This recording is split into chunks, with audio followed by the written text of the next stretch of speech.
조갑제 TV 시청자 여러분 안녕하십니까. 2025년 6월 12일 오후 3시입니다. 지금 국민의힘 사정이 복잡합니다. 대통령 선거에서 300만 표 차이로 크게 졌으면은 윤석열과 확실하게 단절하는 조치를 취해야 할 텐데 아직도 윤석열 문제를 어떻게 할지 지금 결론을 내지 못하고 오히려 윤석열 파인 이른바 윤핵관 세력이 주도권을 잡고 개혁을 외치는 김용태 비대위원장을 몰아내고 다시 역사의 시계 바늘을 거꾸로 돌리려고 책동을 하고 있습니다. 이러니까 국민 여론도 싸늘하게 돌아가서 오늘 아주 권위가 있는 MBS 여론조사에 따르면은 국민의힘 지지율이 폭삭 내려앉았습니다. 그래서 민주당의 반밖에 되지 않습니다. 앞으로 남은 정치 일정 중에서 오는 16일 원내대표 선거가 매우 중요합니다. 원내대표 선거에서 이 친윤계가 미는 사람이 원내대표가 되면은 김용태의 개혁안을 무력화시키고 또 윤석열의 품 안으로 돌아갈 가능성이 있고, 그렇게 되면은 장외에서 탄핵 반대 그리고 부정선거 음모론으로 나라를 어지럽혔던 이른바 극우 세력과 손을 잡고 국힘당을 지금보다 훨씬 더 악화시킬 가능성이 있습니다. 그런데 오늘 국민의힘 삼선 송은석 경북 김천 출신입니다. 김성원 경기 동두천 양주 연천을 두 의원이 기자회견을 갖고 원내대표 선거에 출마하겠다고 했는데, 송은석 의원은 이른바 친윤 세력으로부터 지지를 받고 있다는 이 평을 받고 있는데, 이렇게 오늘 이야기를 했습니다. 우리는 국민께서 믿고 맡겨주셨던 정권을 잃었다. 더불어민주당의 포퓰리즘과 입법 폭주가 본격적으로 시작되고 있다. 국민들께서는 우리 국민의힘의 분명한 변화와 진정한 쇄신을 요구하고 있다. 정책에 강한 정당이자 민생과 경제의 해법을 제시하는 정당으로 거듭나기를 바라고 있다고 했습니다. 그렇다면은 쇄신을 요구하고 있다면 그 쇄신 중에 제일 중요한 쇄신이 윤석열과 단절하는 것인데, 거기에 대해서는 별로 발언을 하지 않고 정책, 많이 들어본 정책 이야기만 했습니다. 평생에 걸쳐 다져온 경제 재정 분야의 정책 전문성을 바탕으로 당의 변화와 쇄신을 이끌 든든한 밑거름이 되겠다. 그런 정책 전문성과 당의 변화와 쇄신을 이끄는 것하고는 아무 관계가 없습니다.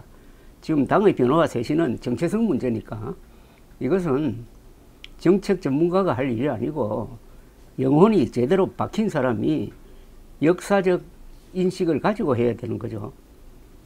그림자 내각 설치, 5월 동주 연합전선 추진 등등을 이야기했는데, 이 기획재정부 제2차관 출신으로 2018년에 재보궐선거를 통해 당선된 이후 경북 김천에서 3선에 성공했습니다.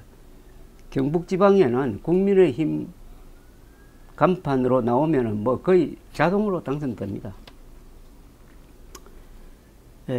그는 친윤계도 친한계도 아니고 지난 총선에서 공교롭게도 영남에서 당선이 많이 됐을 뿐이라고 했는데 공천을 받아서 당선이 된 거죠. 공천 안 받으면은 국민의힘 간판이 아니면 거기서 당선될 수가 있습니까? 김종인 비대위 때 비서실장을 했다. 그때처럼 뼈를 깎는 쇄신 노력을 보일 것이라고 했습니다. 이 뼈를 깎는 쇄신이라는 말을 들을 때마다 소름이 끼칩니다. 여러분 한번 상상을 해 주십시오. 자기 뼈를 깎는 그 장면을 한번 상상을 해 보십시오. 소름 끼치지 않습니까? 왜 이렇게 국민들을 기분 나쁘게 만들면서 거짓말을 합니까? 뼈를 깎지 않잖아요. 그리고 뼈를 깎는 쇄신 했다는데 그 성공한 쇄신 보셨어요? 그러면서 김용태 현 비대위원장이 제시한 당 쇄신안에 대해서는 집안에서 부친이 돌아가시면 자산뿐만 아니라 부채도 상속받게 된다. 굴욕적 역사가 있다면 빛나는 역사도 있는데 한쪽만 취할 수 없다. 모든 것을 종합할 방안이 필요하고 그러기 위해서는 의총과 당원들의 의견을 잘 수렴하는 것이 중요하다고 했습니다. 집안에서 부친이 돌아가시면 운운했는데 지금은 집안에서 부친이 돌아간 걸 가지고 싸우는 게 아니잖아요. 집권 여당이었던 국힘당에서 일어나는 문제입니다. 공당이라고 그럽니다. 그 공당에서 일어난 걸 집안에서의 사사로운 무슨 뭐 재산 문제처럼 이렇게 격화를 시켜버립니다. 이런 비유법은 매우 위험합니다. 공적인 문제를 사적인 것으로 이렇게 치환해가지고 문제를 별거 아닌 것처럼 덮는 이런 말장난에 넘어가면 안 됩니다. 집안에서 부친이 돌아가시면 뭐 운운했는데, 자 그러면은 이게 집안에서 돌아가신 부친에서 이 부친은 누구냐? 앞뒤 보면 이 윤석열을 가리키는 것 같아요. 윤석열의 파면을 돌아가신 부친이란 말로 적당히 덮으려고 하는 겁니다. 그런데 윤석열은 국힘당의 부친이 아닙니다. 국민과 국힘당을 배반하여 파면되고 재판받는 반역자입니다. 반역자. 쉽게 설명하면 역적입니다. 아니 조선조에는 역적이 있으면 삼족을 멸했어요. 그걸 적용하자는 건 아닌데 역적에 대해서는 역적에 맞는 그 평가를 하고 대응을 해야지 그냥 부친 돌아가셨는데 어떻게 부친의 어두운 면만 정리하겠느냐, 좋은 면도 있지 않느냐, 양쪽 다 받아들여야 되는 것 아니냐 하는 것은 그 시대가 한참 지나가서 한 100년쯤 지나가서 윤석열 시기를 평가할 때 윤석열이 그래도 잘한 게 있다. 한미일 동맹 보고는 잘한 거다. 이렇게 이야기할 때 쓰는 거지. 지금 숨가쁘게 돌아가는 현실 속에서 이런 한가한 말장난을 하고 있을 때나 이겁니다.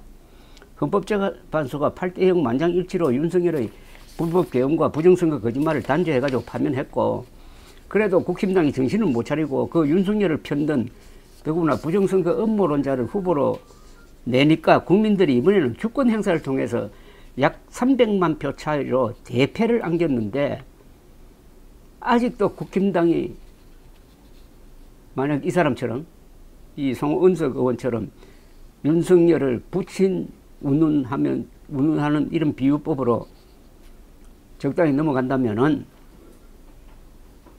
해산운동, 이 정당을 내란 동조 정당으로 해가지고 해산운동이 일어나도 이 대응 방법이 있습니까?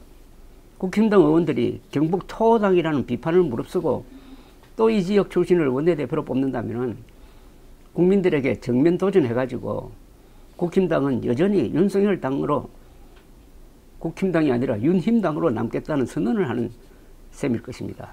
오늘 발표된 MBS 여론조사에서 국힘당 지지율이 민주당의 반으로 폭락한 것은 엄중한 경고일 것입니다. 이럴 때는 당원들이 나서야 됩니다. 당원들이 이 송은석 의원에게 전화를 해가지고 우리 아버지가 윤석열이라고 생각하느냐고 물어야 합니다. 당원들이 주인입니다. 당원들이